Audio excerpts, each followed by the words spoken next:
नमस्कार दोस्तों, मेरा नाम है विजय कुमार और आप देख रहे हैं कॉमिक्स पिटारा चैनल को। दोस्तों, हम लोग कॉमिक्स पढ़ रहे थे जल उठा जंगल, जो कि कोबी और बेड़िया के कॉमिक्स है। इस कॉमिक्स का पहला और दूसरा पार्ट मैंने अपने चैनल पर अपलोड कर दिया है। पहले और दूसरे पार्ट में मैंने इस कॉमिक्स को 40 पेज तक कवर कर दिया था। अब इस पार्ट में इसके आगे कहानी को शुरू करते हैं। गोली तुमने चलाई? हाँ भेड़िया, तुम्हारे पास यह बंदूक कहाँ से आई? अब ये हर एक के पास है। जंगल में शस्त्र क्रांति हो चुकी है। अब हमें किसी से भयभीत होने की आवश्यकता नहीं। अब हम तुम्हारी भी रक्षा कर सकते हैं। तुम मेरी रक्षा करोगे? छोड़ो भेड़िया, धमकाओ मत। हमारे पास भी ताकत है, जरा दिखाओ तो। धड़ाक! उफ उफ! आ! अब बताओ, यह हथियार तुम्हें कहां से मिले? शहरी शिकारी पूरे जंगल में बांट रहे हैं। शहरी शिकारी? अगर इन हथियारों से एक भी जान गई तो शहरी शिकारियों के 100 चील कौवे खाएंगे। जंगल चंडी के साधकों को शीश चाहिए। आओ, हम तुम्हें भी हथियार देंगे। गोली बारूद बम जो तुम चाहो। धाय! डंगोरा नाम है मेरा। खचाक! इस जंगल में कत्लेआम की इजाजत किसी को नहीं है डंगोरा। धार! ये कत्लेआम नहीं, इन सिरों की आहुतियां सरदार अंगारा देगा। जंगल चंडी देवी प्रसन्न होगी। डंगोरा के पास सरदार अंगारा की दी अग्नि शक्ति थी। अग्नि शक्ति तंत्र अग्नि जागृत हो। भक! ओफ! अग्नि जीवित प्राणी की तरह प्रहार कर रही है। यह सिर्फ तंत्र शक्ति का कमाल ही हो सकता है। ओफ! मेरे प्रहार इसके शरीर के आर पार हो रहे हैं। यह तो मुझसे बुरी तरह लिपट गया और मुझे भयंकर तपिश महसूस हो रही है। इस प्रकार तो यह तंत्र अग्नि मेरी खाल झुलसा देगा। इससे शीघ्र ही छुटकारा पाना होगा। ये केवल अग्नि है, जिसका कोई शरीर नहीं है। अगर मैं भागूंगा तो यह भी मेरे साथ भागने की विवश होगा। यह मुझे जला तो सकता है, मगर रोक नहीं सकता। और ये बात मेरे लिए लाभकारी सिद्ध होगा। कोई भी आग पानी के मुकाबले नहीं ठहर सकती। आग बुझ गई। भेड़िया वापस लौटा। डंगोरा कटे सिर लेकर जा चुका है। सरदार अंगारा जंगल चंडी को प्रसन्न करेगा। फूजो बाबा, ये जंगल चंडी क्या है? जंगल चंडी को सिद्ध करने वाले साधक के शरीर को वज्र की सी कठोरता प्राप्त होती है। यह अत्यंत श्रम साधक और खून में डूबी हुई साधना है। सरदार अंगारा वज्र की शक्ति प्राप्त करने की चेष्टा कर रहा है। यह जंगल के लिए अशुभ है। वो अभिमंत्रित हो जाएगा, मनमानी करेगा। वह ऐसा नहीं कर पाएगा। मैं उसे रोकूंगा। मगर जेन कहाँ है? वो उस शहरी डॉक्टर और उसके बेटे के साथ है, पशु पक्षी अस्पताल के निर्माण में उसका हाथ बटाने के लिए। अस्पताल का निर्माण तेजी से हो रहा था। जैन दीदी, मैं भी बड़ा होकर डॉक्टर बनना चाहता हूँ, लेकिन मैं भी अपना क्लिनिक जंगल में खोलूंगा। यहाँ के लोग यहाँ की शुद्ध वायु और जड़ी बूटियों से ही ठीक हो जाते हैं। शहरों की हवा प्रदूषित है, वहां तुम निर्धन लोगों की सेवा करना। फिलहाल जंगल की वायु भी अपराध की हवा से प्रदूषित हो रही थी। ये काम सिवाय भेड़िया के और किसी का नहीं हो सकता। उसी ने नेल हेड को भी निर्ममता से मारा था। लेकिन मैंने अपनी चाल चल दी है। जंगल के चप्पे चप्पे पर हथियार बांट दिए हैं और ऐसे लोगों को बांटे हैं जिन्हें भेड़िया से सुरक्षा चिन्ह नहीं मिला है। इसका मतलब है कि ये लोग पहले भी भेड़िया की गुलामी को पसंद नहीं करते थे। भेड़िया को पता चलेगा कि जंगल में विध्वंसक हथियार बांटे जा रहे हैं तो चुप नहीं बैठेगा। वो जंगलवासियों से हथियार जब्त करने की चेष्टा करेगा और जंगली ऐसी नायाब चीजें भेड़िया को आसानी से नहीं सौंपेंगे। इस छीना झपटी का परिणाम बहुत भयंकर होगा। ताकत हासिल हो जाए तो चूहा भी शेर हो जाता है। जंगल के सारे चूहे मिलकर जब शेर हो जाएंगे तो भेड़िया को कुतर खाएंगे। और उसके बाद जंगल के राजा हम होंगे।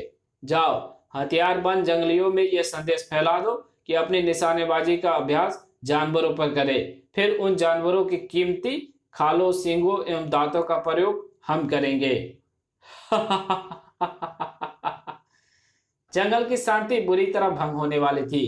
वाह, कमाल के हथियार है, बस लिबलिबी दवाई और मौत आजाद। धाए धाए, ब्रोंक ब्रोंक। ठहरो, ये खून खराबा बंद करो। धड़ाक, उफ। तुम्हारी इस हरकत से जल उठा जंगल।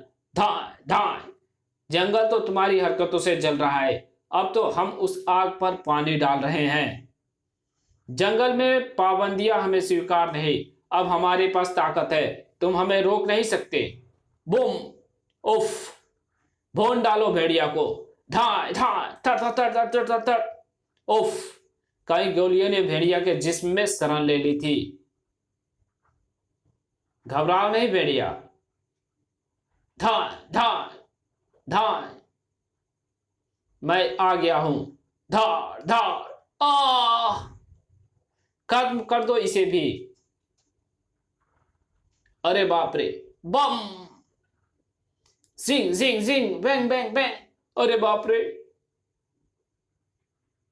यही मौका है, आज चूक गए तो फिर जिंदगी भर उसकी गुलामी सहनी होगी। पीछा करो उसका। अरे भेड़िया कहाँ गया? एन वक्त पर हन्नू वहां आ पहुंचा था, और इस बार वो अकेला नहीं आया था। फूजो एवं जैन के लिए वे क्षण कठिन थे। क्या हुआ भेड़िया को? उसे तो गोलियां लगी है, फौरन इसकी गोलियां निकालनी होगी। मुसीबत ने कोबी का भी पीछा नहीं छोड़ा था। उसने ध्यान ही नहीं दिया कि वो एक गुफा में घुस गया है।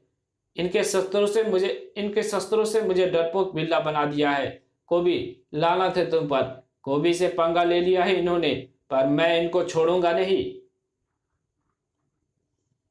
अरे कोबी, कोबी शिकार खुद मान में चलाया। सरदार अंगारा, ये कोबी है। इसके हरकतों से मुझे मूर्खता की गंध आती है। तुम किसी से डरकर छुप रहे हो। डर का नहीं, वक्त की नजाकत को भांपकर। उनके पास आग्नेय शस्त्र हैं, पर तुम लोग कौन हो? यहां क्या कर रहे हो? ये बंदूकधारी मेरी साधना में भी विघ्न डाल रहे हैं, इसलिए मैं भी एक अग्नेयशास्त्र की साधना कर रहा हूं। क्या तुम योगदान दोगे? फिर वो अग्नेयशास्त्र मैं तुम्हें दे दूंगा, चलाना भी सिखा दूंगा। अग्नेयशास्त्र देवता के हाथ में अच्छा लगेगा। देवता? ओह ठीक है, जल्दी बताओ मुझे क्या करना होगा। कुछ नहीं, यहां आकर समाधि लगाओ। लगाता हूं। अब अपनी आंखें बंद करो। कर ली। थोड़ा सिर को यज्ञकुंड की ओर झुकाओ। झुका लिया, पर जल्दी करो, मुझे भी जल्दी है। खचाक! अरे इसने पूंछ में गड़ासा लेकर सरदार की ही गर्दन काट दी। तुम्हारा सरदार मुझे मूर्ख समझ रहा था। जंगल चंडी की प्रतिमा से प्रचंड रोशनी उठी और कोबी की शरीर में समा गई। ओह, ये क्या? फौजे ने गोलियां निकाल दी थी। भेड़िया तुरंत उठ खड़ा हुआ था। भेड़िया, कहां जा रहे हो? तुम्हें विश्राम की जरूरत है। जंगल में आग लगी हो तो मैं विश्राम कैसे कर सकता हूं? मुझे जाना होगा। जंगल में विध्वंसक हथियार इकट्ठे करने होंगे।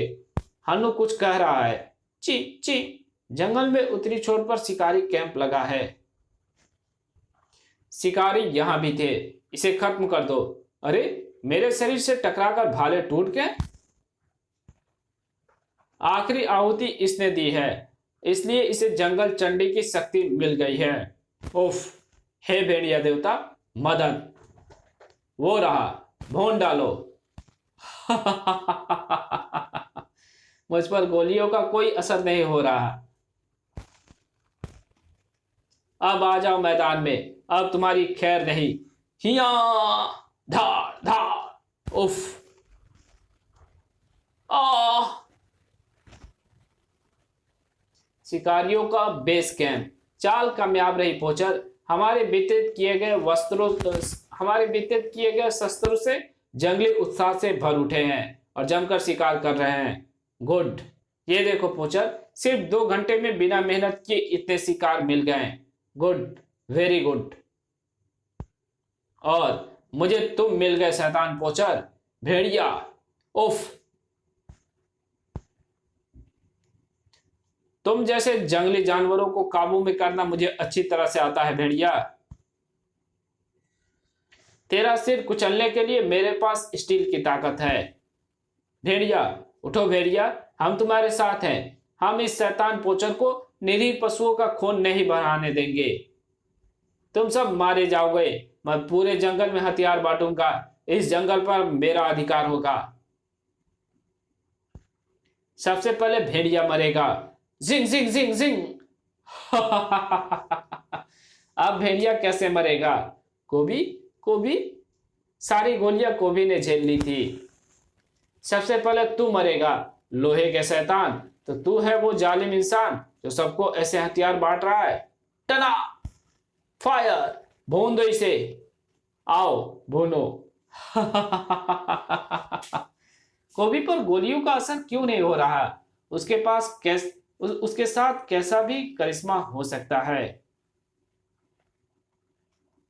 अब मैं तुम्हें भूनता हूं। Hand grenade. बिखरे शिकारी डर के मारे ये बोल गए कि हैंड ग्रेनेड को फोड़ने के लिए उनके सेफ्टी बिन में निकालने पड़ते हैं। चाओ, अब यहां से तुम सीधा जेल जाओगे। तुम भी अपने लिए स्थान का चयन कर लो, जेल या सीधे नरक। नरक तो तुम जाओगे भेड़िया, जब ये बम फटेगा। शैतान पोचर, भाग जाओ यहां से। भेड़िया ने और इस जंगल ने तुम्हारा क्या बिगाड़ा है? पोचर की आंखें फट रही थी। तो तुम हट जाओ वहां से, हट जाओ। नहीं हटूंगा, तुम हटोगे। पोचर भूल रहा था कि उसके हाथ में सक्रिय बम है जिसका सेफ्टी पिन निकला हुआ है। सेफ्टी पिन निकलने के बाद उसे फटना ही था। बड़ूम! पोचर का चेहरा बेनकाब हो गया। पापा, आप वो शैतान निकले, मगर आप तो अस्पताल बनाना चाहते थे। वो नहीं बेटे, मैं अस्पताल के बहाने यहाँ से अवैध खालों एवं सींगों का व्यापार करना चाहता था, मगर मुझे निरीह पशुओं की बददुआ लग गई। भेड़िया, मेरे बेटे को उसकी बुआ के घर पहुंचा देना। आपने ऐसा क्यों किया पापा? और तब कोबी ने इकट्ठे किए जंगल में फैले हथियार, क्योंकि उसके वज्र जैसे शरीर पर किसी विस्फोट का असर नहीं हो रहा था। फुजो समझ गया था उस रहस्य को। जंगल चंडी जिस पर प्रसन्न होती है उसे सिर्फ एक पूर्णिमा की रात वज्र शक्ति देती है। मगर बेफिक्र रहो, प्रातः सूर्य की रश्मियों के साथ ही कोबी सामान्य हो जाएगा। और तब जाओ निखिल, शहर में रहकर भी तुम जंगल बचाने के अभियान पर काम कर सकते हो, अपने दोस्तों को वन्य प्राणियों से प्रेम करने का संदेश देकर। मैं फिर लौटूंगा जैन दीदी। भेड़िया, एक दिन मैं फिर लौटूंगा, हम प्रतीक्षा करेंगे। इसी के साथ ये कहानी यहीं खत्म होती है। मिलेंगे एक और नई कॉमिक्स में, तब तक के लिए बाय। अगर वीडियो अच्छी लगे तो वीडियो को लाइक कर देना, चैनल पर नया है तो चैनल को सब्सक्राइब कर देना और इसे ज़्यादा से ज़्यादा अपने दोस्तों मित्रों के साथ शेयर कर देना। Thank you very much video देखने के लिए।